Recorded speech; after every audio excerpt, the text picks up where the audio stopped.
Oke, Assalamualaikum warahmatullahi wabarakatuh. Waalaikumsalam warahmatullahi wabarakatuh. Halo teman-teman Mahardika Cakrabinaya, selamat datang di podcast MPKMB. Salam sejahtera untuk kita semua. Teman-teman, apa kabar nih? Semoga teman-teman dalam keadaan sehat dan yang pastinya tetap semangat ya. Oke, sebelumnya izinkan saya memperkenalkan diri. Perkenalkan, nama saya Lauren Atrista dari Program Studi Manajemen Agribisnis Angkatan 57. Oke teman-teman, berbicara mengenai podcast MPKMB, kali ini kita akan membahas mengenai topik yang penting banget nih, yang luar biasa pastinya, yaitu mengenai soft skill. Nah teman-teman di sini tahu nggak sih, materi soft skill ini sangat penting dan erat kaitannya dengan dunia perkuliahan loh. Oleh karena itu, kita sudah kedatangan nih narasumber yang luar biasa, yaitu Kak Abi. Halo Kak Abi. Halo Lauren dan teman-teman Mahardika Cakrabinaya. Oke, Kak Abi gimana nih sekarang kegiatannya? Aduh, alhamdulillah nih kabar baik. Dan kadang kita di masa pandemi ini apalagi PPKM ya, kadang di rumah itu bosen, di rumah itu sumpek, kadang ya nggak melakukan apa-apa gitu. Kadang kita nge-scroll TikTok aja ataupun Instagram gitu. Kita sebagai penikmat aja. Nah, kadang hal-hal kayak gitu kan yang membuang waktu kita nih. Tapi di sini ada sebuah kegiatan yang memang saya lakukan nih. Jadi kebetulan kali ini saya juga memberikan sebuah pandangan kepada teman-teman semua. Kalau misalnya saya di masa pandemi seperti ini mumpung ada di rumah dan juga punya kesempatan, di sini saya belajar untuk menulis. Menulis bahkan itu puisi, sajak, dan juga hal-hal lainnya. Dan juga menulis sebuah cerita yang nantinya akan dibuat menjadi novel. Nah, coba jikalau kalian sekarang sebagai penikmat-penikmat konten yang ada di TikTok ataupun Instagram, coba kita buat karya dan juga coba kita manifestasikan karya-karya kita ataupun bakat-bakat kita dari mulai menulis, membaca, dan lain-lain menjadi sebuah karya. Itu akan lebih baik kalau menurut saya di masa seperti ini. Oke, keren banget nih Kak Abi. Di masa PPKM-nya Kak Abi ini berarti sangat produktif ya Kak. Karena tadi Kak Abi juga nulis-nulis. Oh ya, teman-teman tahu nggak sih Kak Abi ini merupakan ketua dari Badan Eksekutif Mahasiswa Sekolah Vokasi periode 2020-2021. Wah, keren banget nih Kak Abi. Pasti sibuk Alhamdulillah. banget. Pasti sibuk banget ya Kak. Wah, lumayan sih kalau kegiatan organisasi ya. Sebaik-baiknya kita manajemen waktu dan manajemen sebuah organisasi aja sih. Jadi jangan sungkan teman-teman kalau misalnya mau gabung organisasi di sekolah vokasi nanti. Oke. Oke, kalau begitu teman-teman, karena kayaknya teman-teman juga udah nggak sabar nih ya, ingin mendengarkan pemaparan materi dari soft skill yang akan disampaikan oleh Kak Abi. Oleh karena itu, waktu dan tempat dipersilahkan untuk Kak Abi. Oke, terima kasih Lauren atas waktunya. Mungkin sedikit memperkenalkan diri juga ya. Saya Abi Muhammad Rafdi, Ketua dari Badan Eksekutif Mahasiswa Sekolah Vokasi IPB, Kabinet Bingkai Karya. Oke teman-teman, jadi di sini saya akan membahas sedikit mengenai soft skill. Nah, kalau ditanya tentang soft skill, mungkin dalam pikiran Lauren apa yang terbayang nih? Kalau Lauren sendiri masih ngebayang-bayang sih Kak, masih belum paham apa itu soft skill. Wah, oke nih. Kebetulan banget. Nah, soft skill ini adalah kemampuan yang kita butuhkan di dalam pekerjaan dan juga di dalam dunia manapun, baik dalam hidup, organisasi, bahkan di ruang keluarga sekalipun kita membutuhkan hal ini nih. Nah, ini dari mulai kecerdasan sosial, mulai dari kepekaan sosial, karakter, sifat, pikiran, dan lain-lain itu termanifestasi jadi satu. Nah, outputnya apa? Outputnya untuk kita dapat beradaptasi dari berbagai situasi, kondisi, dan juga berbagai masing-masing orang ataupun tiap individu. Nah, ini dibutuhkan juga untuk kita berkomunikasi dan juga berinteraksi satu sama lain, terutama di dunia pekerjaan ataupun di dunia organisasi nih. Nah, di sini selain soft skill yang ada, di sini ada yang dinamakan employability skill. Nah, ini kemampuan yang biasanya diterapkan oleh teman-teman ataupun kita semua nih sebagai mahasiswa sekolah vokasi. Nah, ini adalah kemampuan kita untuk bisa memiliki sebuah keterampilan, pengetahuan, dan pengetahuan kita yang ditingkatkan sebagai seorang individu yang bekerja di lapangan secara langsung. Nah, kemampuan ini juga kemampuan untuk bertahan dan juga beradaptasi di dunia kerja yang tentunya dunia kerja ini sangat kompleks. baik banyak aturan-aturan dan juga hal-hal lainnya dari masing-masing individu dan lain-lain. Maka dari itu, employability skill ini dibutuhkan di dalam dunia pekerjaan. Nah, employability skill itu di sini ada 8 aspek yang penting. Nah, ini aspek dari Kementerian Ketenagakerjaan nih. Jadi aspek di sini ada 8 aspek dan uniknya dari 7 aspek yang ada itu merupakan soft skill semua. Dalam artian soft skill ini sangat dibutuhkan di dalam dunia pekerjaan nih. Di lapangan secara langsung kita terjun ke lapangan dan melakukan pekerjaan-pekerjaan yang berhubungan dengan industri, pertanian dan hal-hal lainnya nih teman-teman. Nah, maka dari itu di sini ada 8 aspek dan juga satu aspek hard skill nih.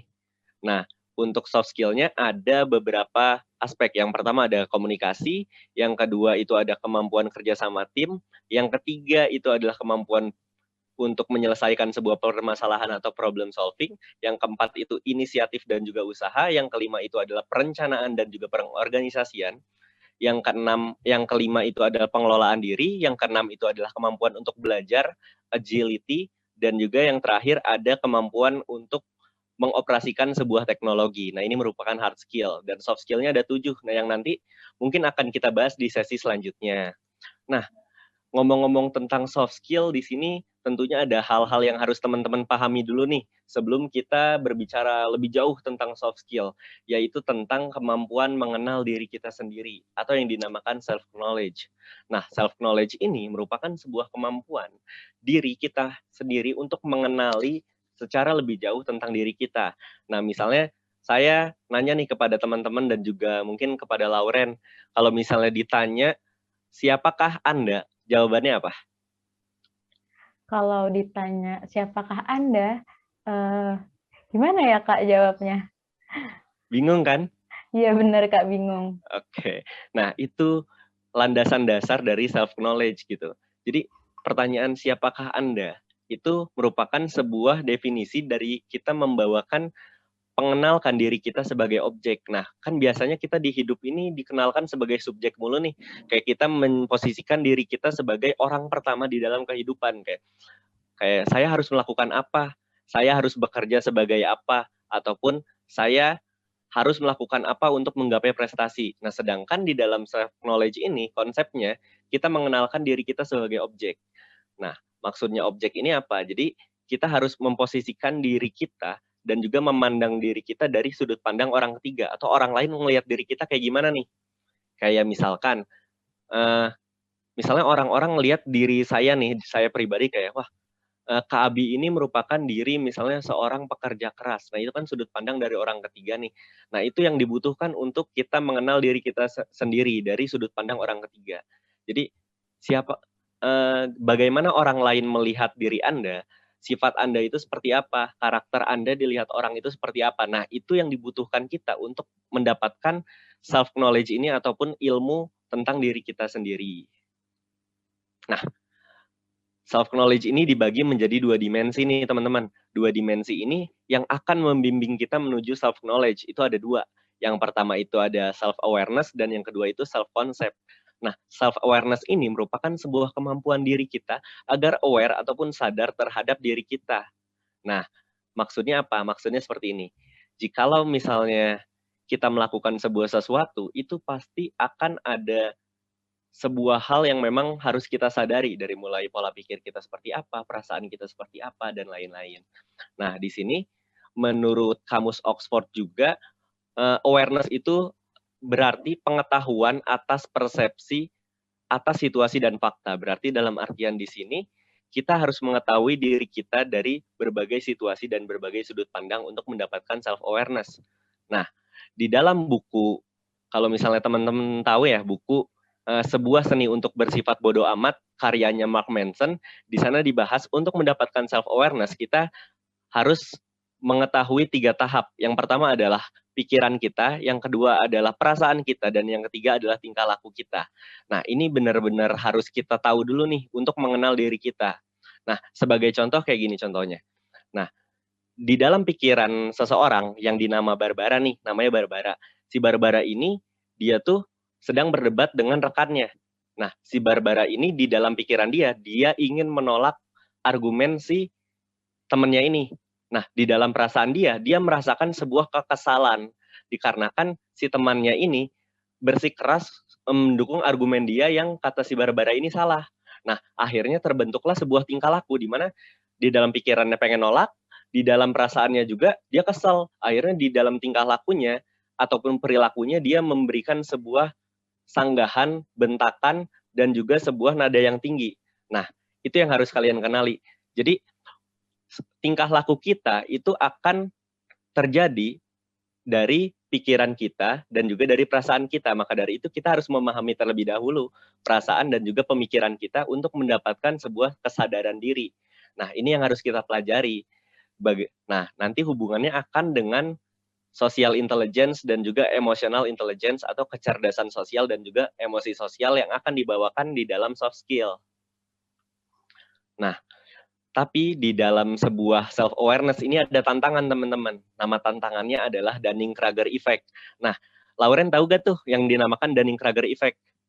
Apa tuh, Kak? Lauren nggak tahu nih. Wah, oke nih, kebetulan banget. Nah, Dunning-Kruger Effect ini sebuah efek di mana kadang nih, kita pernah nemu teman-teman kita yang baru baca buku. Nah, kadang si orang itu tuh, padahal dia tuh awam pembaca buku, tapi dia ngerasa bahwa dia tuh tahu semuanya. Nah, itu yang dinamakan Dunning-Kruger Effect. Di mana kita padahal baru belajar tentang ilmu ini, tapi kita ngerasa bahwa diri kita tuh serba bisa. Diri kita itu, wah, saya tahu nih tentang semuanya gitu. Saya tahu tentang semuanya.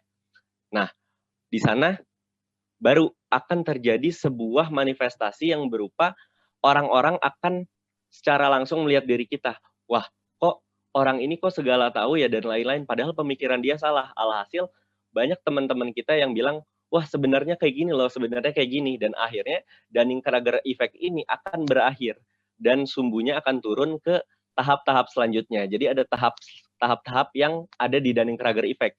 Dari mulai, wah saya tahu segalanya. Nah, nanti akan turun di mana, wah ternyata lebih banyak dari itu ya. Jadi di saat kita baca buku, wah ternyata lebih banyak dari itu.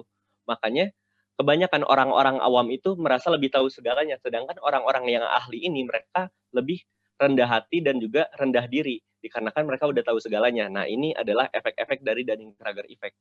Banyak sekali orang-orang yang sok tahu, banyak sekali orang-orang ini karena ada Dunning-Kruger Effect, dan ini merupakan salah satu hal yang memang dibahas secara detail di psikologis. Jadi, jikalau teman-teman terkena Dunning-Kruger Effect atau merasa bisa nih dalam sebuah hal, itu teman-teman harus mengetahui dulu dasar ilmunya dan juga kompleksitas ilmu yang adanya. Karena ilmu di dalam satu bidang ilmu itu luas banget, teman-teman.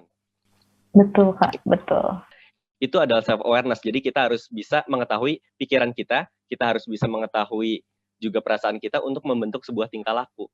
Nah, kalau tadi kita beranjak di tingkah laku, kita lanjut ke level selanjutnya. Di gimana cara kita memahami yang kedua ada di self-concept atau konsep diri. Nah, konsep diri ini kita memahami mengenai pengetahuan kita terkait kepribadian, keyakinan, karakteristik fisik kita, keahlian, tujuan hidup, dan juga nilai serta identitas diri kita. Dalam artian kalau tadi cuma tingkah laku, sekarang kita beranjak ke karakter, nilai-nilai yang kita bawa, dan nanti akan berujung kepada autentisitas diri atau gimana sih ciri khas dari diri kita gitu. Nah, di self-awareness, di self-concept ini ada 3 konsep. Yang pertama ada belief. Belief ini adalah sebuah kepercayaan diri.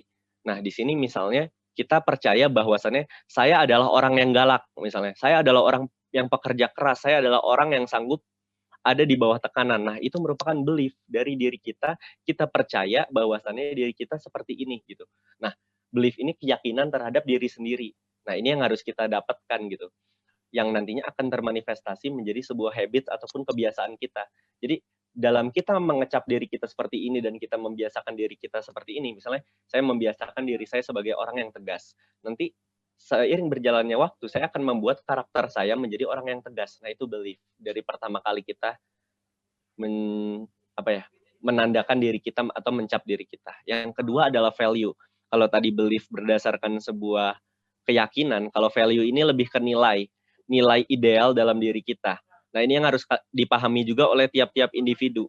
Nah, kalau di dalam teori, dalam moral foundation teori, ada 6 belief yang memang diyakini oleh umat-umat manusia di dunia ini. Yang pertama ada care. Itu adalah kita memberikan diri kita yang emang berfokus kepada nilai kepedulian, kasih sayang, dan juga empati. Nah, ada juga orang-orang yang fairness. Ini orang-orang yang memang berdedikasi tinggi kepada keadilan, pokoknya harus sama rasa, sama rata. Nah, misalnya ada pemikiran kayak gitu. Ada juga orang yang loyal yang memang dia berdedikasi kepada kesetiaan, pengabdian, dan juga solidaritas. Wah, kita harus solid nih. Nah, ada orang-orang yang berpikiran tentang yang selanjutnya ada authority, ini bergantung kepada hierarki, kekuasaan, dan juga birokrasi. Ada orang-orang yang bergantung kepada sanctity atau nilai-nilai keagamaan. Nah, kesucian, kesakralan, dan juga nilai-nilai agama, dan yang terakhir adalah liberty. Ini kesetaraan terhadap individu, kebebasan, dan juga inklusivitas. Nah, jadi dari definisi yang tadi tuh, dari mulai liberty, sanctity, authority, loyalty, fairness, dan juga care, pasti teman-teman adalah bagian dari salah satu pemikir yang tadi. Jadi teman-teman harus tahu dulu nih, dari 6 ini, saya masuk ke yang mana, baru teman-teman bisa mengetahui nilai, nilai yang pas dalam hidup teman-teman itu seperti apa. Dan yang terakhir ada purpose atau tujuan. Tujuan hidup kita, dan juga ini merupakan puncak dari yang tadi saya sebutkan, belief dan juga value. Kalau belief itu keyakinan, value itu nilai, belief itu keyakinan. Nah, kalau purpose ini tujuan atau target. Dibangun dari apa? Dibangun dari misalnya kekuatan, bakat, keahlian kita, terus juga ini untuk membentuk masa depan kita, kemampuan kita nih berpikir, wah masa depan saya ingin dibawa seperti apa. Terus dampak bagi diri sendiri, dampak bagi sekitar itu seperti apa yang dibawakan dari tujuan saya, terus dikejar dengan sepenuh kemampuan kita. Nah, jadi kesimpulannya dari yang tadi saya paparkan, dari mulai self-awareness, self-concept, dan hal-hal segalanya adalah kita harus bisa mengenal diri kita. Dari mulai tadi di self-awareness ada perasaan, dan juga ada pikiran yang berujung ke tingkah laku. Kalau di self-concept kita belajar tentang gimana cara kita menerapkan karakter-karakter kita di dalam hidup, dan juga mengetahui kita nilai-nilai yang kita bawa itu nilai yang seperti apa. Saya ini orang yang agamis, atau saya ini orang yang berdasarkan kesetaraan, atau orang yang hidup berdasarkan empati ataupun misalnya cinta terhadap sesama, atau seperti apa. Itu yang harus kalian kenali untuk melatih soft skill kalian. Dan yang terakhir di sini kita masuk ke soft skill. Nah, soft skill yang memang tadi kita bahas di dalam employability skill. Jadi ada 8 skill. Yang pertama ada skill komunikasi. Skill komunikasi ini berhubungan gimana cara kita berkomunikasi antar sesama, atau yang lebih atas lagi dari kita, yang lebih tua, dan lain-lain. Kita harus bisa membedakan. Nah, itu yang dinamakan kemampuan kita berkomunikasi. Bagaimana sopan santunnya, bagaimana cara kita menegosiasi, bagaimana cara kita untuk public speaking, bagaimana cara kita mempengaruhi orang, dan juga membuat orang paham ataupun komunikannya paham terkait apa yang sudah kita sampaikan. Nah, itu kemampuan komunikasi. Yang kedua ada kemampuan kerja sama tim. Seperti yang teman-teman tahu, kita harus bisa bekerja kooperatif dengan satu sama lain, dan juga memahami satu sama lain untuk menggapai sebuah kerja sama tim. Yang ketiga adalah penyelesaian sebuah masalah atau problem solving. Nah, ini berhubungan dengan kemampuan untuk kita memanajemen resiko. Kemampuan kita untuk melihat sebagaimana resiko yang ada dan gimana cara kita mengatasi masalah-masalah tersebut. Dan yang selanjutnya ini akan berbasis dengan riset, kritis, kreativitas kita juga. Selanjutnya ada berinisiasi dan juga berwirausaha. Nah, ini kemampuan yang kita butuhkan untuk melakukan sebuah inovasi di dalam soft skill. Selanjutnya ada perencanaan dan juga pengorganisasian. Ini juga kita butuhkan untuk mengorganize ataupun memanajemen segala sesuatu yang ada di dalam organisasi, perusahaan, dunia kerja, agar semua bekerja sesuai dengan arahan, instruksi, dan juga alur-alur yang ada. Nah, ini penting kita lakukan dan juga penting kita pahami agar kita mengetahui aturan itu kenapa dibuat dan juga kenapa kita harus bekerja seperti ini. Selanjutnya ada yang dinamakan pengelolaan diri. Pengelolaan diri ini yang nantinya akan berlanjut kepada emosional dan juga social intelligence atau kecerdasan emosional dan juga sosial kita, yang nantinya akan membentuk sebuah habits ataupun kebiasaan diri. Nah, itu kemampuan kita untuk mengelola diri kita, emosi kita, kecerdasan sosial kita. Dan juga selanjutnya ada kemampuan untuk belajar. Kemampuan untuk belajar, gimana cara kita belajar cepat, gimana cara kita memahami sesuatu kerja, teknisnya seperti apa, dan juga kondisi di lapangan, situasi kondisinya seperti apa, sehingga kita bisa beradaptasi dengan situasi dan kondisi yang ada di dunia kerja. Dan yang terakhir, ini merupakan sebuah hard skill-nya, yaitu penggunaan teknologi. Karena hakikatnya kita ada di industri 4.0 di mana kita harus bisa mengoperasikan segala jenis teknologi yang ada untuk memanfaatkan itu di dalam dunia industri. Nah, mungkin itu materi yang bisa disampaikan. Nah, dari materi-materi itu gimana nih menurut Lauren? Dari materi yang ada dari mulai self-awareness, self-concept, dan juga hal-hal lainnya. Oke, Kak Abi. Terima kasih nih, Kak. Menurut Lauren, materi kali ini tuh penting banget ya, Kak. Karena ya dari mengenal diri kita sendiri aja itu emang ada pelajarannya. Dan tadi Kak Abi juga telah memaparkan soft skill, cara-cara untuk kita mengenal diri kita sendiri. Nah, itu keren banget, Kak. Oke. Oke, teman-teman. Gimana nih, Kak? Ya, berarti mungkin nanti kalau misalnya ada pertanyaan-pertanyaan dari Lauren mungkin bisa disampaikan nih biar kita diskusi juga. Mungkin teman-teman yang lain juga kalau misalnya ingin bertanya nanti bisa disampaikan ya. Oke teman-teman, karena sesi pemaparan materi sudah dipaparkan oleh Kak Abi, selanjutnya kita beranjak ke sesi yang kedua, yaitu sesi diskusi tanya-jawab. Nah, Kak Abi, jadi di sini Lauren memiliki beberapa pertanyaan yang harus Kak Abi jawab ya, Kak? Ya, boleh. Oke, pertanyaan yang pertama. Menurut Kakak, soft skill apa yang harus dimiliki oleh mahasiswa, terutama di lingkungan kampus dan kerja, serta mengapa? Gimana nih, Kak? Boleh nih, ini menarik juga nih. Kemampuan soft skill apa ya? Sebenarnya semua soft skill itu dibutuhkan, tapi ada sesuatu hal yang memang menjadi dasar kita untuk mengerjakan semua soft skill yang ada. Itu apa yang tadi saya paparkan, yaitu emosional dan juga emosional dan juga social intelligence, kecerdasan kita dalam mengelola emosi kita dan juga kecerdasan kita untuk mengelola sebuah sosial kita. Nah, ini adalah kemampuan yang memang harus kita miliki banget nih teman-teman. Karena kenapa? Di sini hakikatnya kita sebagai makhluk sosial harus bisa memahami budaya-budaya sosial yang ada. Contohnya gini, kayak misalnya saya berinteraksi dengan Lauren nih. Nah, untuk mencapai sebuah chemistry itu kita harus mengetahui dulu Lauren itu orang yang seperti apa, sifatnya seperti apa, dia suka hal-hal yang seperti apa, tidak suka di seperti apa kan, perilaku apa yang dia tidak suka dan lain-lain. Nah, itu kecerdasan sosial atau social intelligence yang harus kita pahami untuk memahami orang lain agar kita tidak salah dalam berinteraksi dan juga tidak salah dalam bersosialisasi, berkontak sosial dan juga kita melakukan sebuah interaksi sosial dalam dunia kerja. Nah, itu yang harus dipahami. Jadi, sebelum kita bertindak atau sebelum kita lebih jauh, kita harus mengenal terlebih dahulu orang-orang yang lain dari sifat, perilaku, karakter, dan lain-lainnya agar kita tidak salah dalam bersosial. Nah, itu yang dinamakan social intelligence.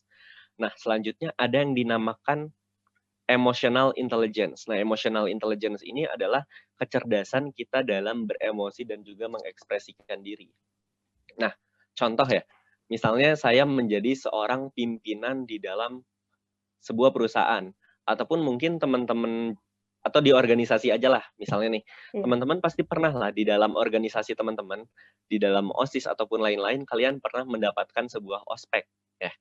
Di ospek itu kadang ada nih, dari misalnya kakak kelas kalian yang melakukan sebuah uji mental tuh. Uji mental kayak misalnya, dia melakukan hal-hal yang memang berteriak dengan nada tinggi, ataupun menyudutkan teman-teman untuk melatih mental kalian. Nah, tapi kita lihat dulu sebagaimana efektivitas hal itu dilakukan. Nah, seperti itu. Oke, terima kasih Kak Abi. Oh iya, ada sedikit lagi, maaf. Nah, jadi di dalam sebuah kecerdasan emosi ini, kita harus bisa mengatur emosi kita.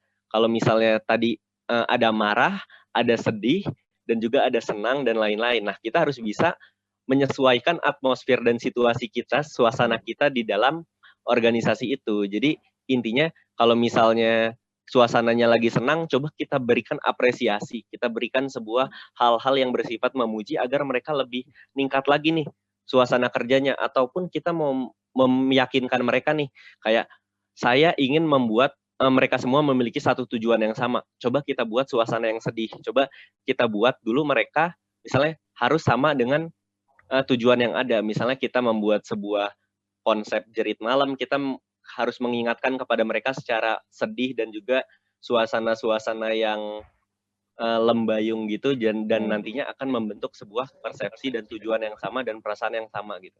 Nah, itu kecerdasan emosional, gimana cara kita mengekspresikan dan juga memberikan ekspresi kita ke semua orang agar mereka memiliki sebuah tujuan dan juga tujuan yang sama lah intinya. Seperti itu, Lauren. Oke, terima kasih nih Kak Abi atas jawaban dari pertanyaan yang pertama. Kalau begitu, kita lanjutkan ke pertanyaan yang kedua, mengenai bagaimana cara kita agar percaya diri dengan soft skill yang kita miliki. Oke, menarik nih Lauren untuk pertanyaannya. Jadi gimana sih cara kita percaya diri terhadap soft skill yang kita miliki? Nah, ini jawabannya ada di menuju kepada level, kalau tadi kan di self concept itu ada yang dinamakan nilai dan juga karakter. Nah, kita harus menuju ke tahap selanjutnya dulu nih yang dinamakan autentisitas diri. Nah, di autentisitas ini teman-teman pasti bakal percaya diri karena kenapa? Teman-teman sudah yakin memiliki ciri khas diri. Contohnya kayak gini deh. Nah, kalau di pemimpin-pemimpin Indonesia contohnya kayak Pak Soekarno. Pak Soekarno itu memiliki autentisitas dirinya itu adalah seorang orator yang andal dan juga memiliki sifat dan karakter yang tegas. Nah, itu yang tertanam dari dirinya, itu merupakan ciri khas.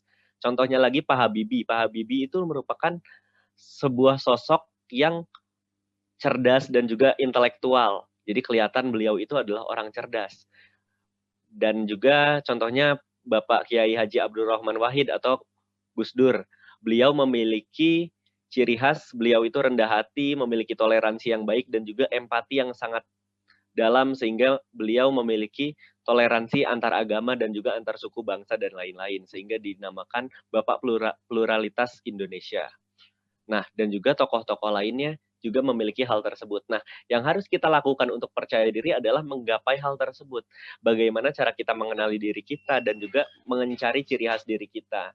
Contohnya kayak kita misalnya punya bakat nih, kayak nulis ataupun membuat sebuah puisi. Kenapa kita tidak mengaplikasikan itu di kepemimpinan kita sehingga kita bisa dikenal nih. Wah, misalnya si kakak ini dia jago puisi, selalu memberikan sebuah hal-hal yang menyentuh. Nah, itu kan ciri khas diri. Nah, itu autentisitas. Gimana cara kalian menerapkan dari bakat kalian, pola pikir kalian, dan lain-lain menjadi sebuah hal yang memang bersifat fisik dan juga bisa dilihat orang banyak gitu loh.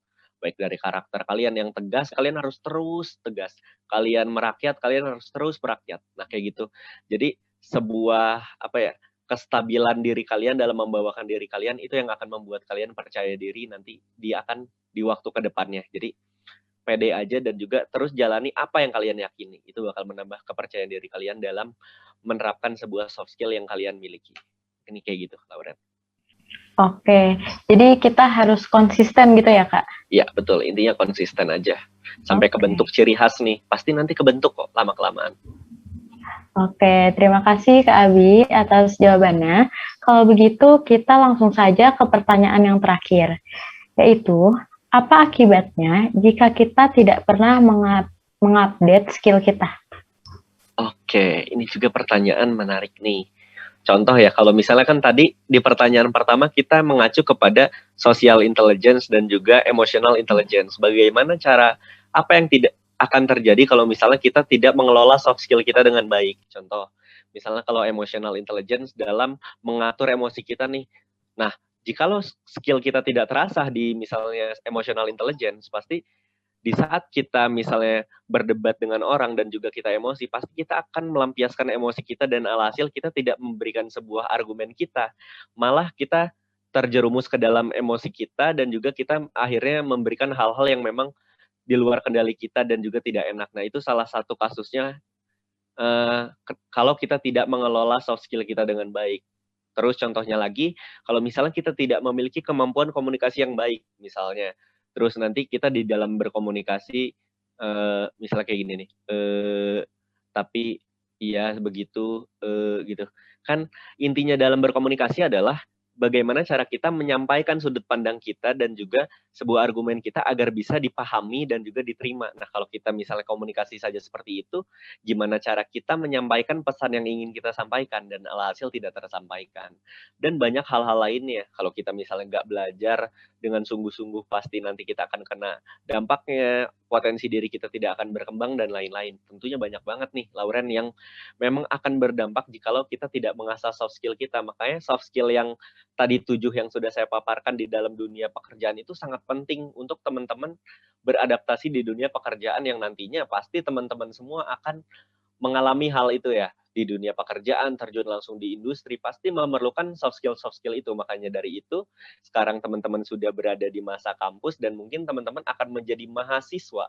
Di mana mahasiswa itu teman-teman adalah orang yang harus berpikir sendiri, orang yang menjadi agen perubahan, dan teman-teman sebagai orang yang akan menjadi iron stock atau orang-orang yang akan menjalankan kewajiban selanjutnya untuk membangun sebuah negara. Nah, maka dari itu asah soft skill teman-teman ya.